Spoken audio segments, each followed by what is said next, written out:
The European Commission, that all-powerful, unelected beacon of Western democracy, plans to amend one of the EU's founding texts to criminalise hate speech across the bloc in a bid to boost inclusivity. The new plans would forcefully enshrine a ban on speech considered misogynistic, homophobic, transphobic, amongst other things. Now, the EU will have a war on its hands in its attempt to get the unanimous support of all 27 member states, not least those in the Eastern European bloc who are staunchly culturally conservative and have no time, quite frankly, for the EU's uber-liberal virtue signalling. And whilst I don't condone some of the blatant state-sanctioned xenophobia, sexism and racism that blights many of Eastern Europe's nations, I think it's fair to say that any attempt at banning speech should always be met with a degree of scepticism, a high degree of scepticism.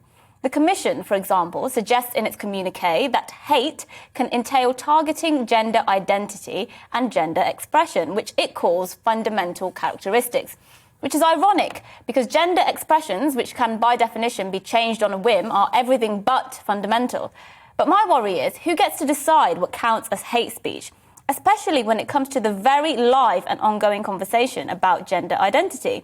We know these days all you have to do is say women have wombs or use the wrong pronoun for someone and you'll be publicly harangued and labelled a hate preacher. The fact that this kind of speech could be added to the list of EU-wide crimes alongside crimes like human trafficking, terrorism and drug smuggling is liberal lunacy.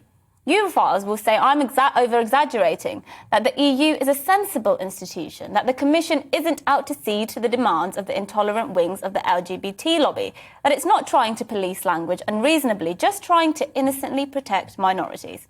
I might be more inclined to believe this if the Commission hadn't, just a few weeks ago, literally tried to ban officials from using words such as man-made and ladies and gentlemen. The Inclusive Language Guide sent to EU Commission officials asked them to never use words such as policemen and mankind, and even tried to ban references to Christmas because they said it discriminated against other religions. They were, of course, embarrassed into U-turning.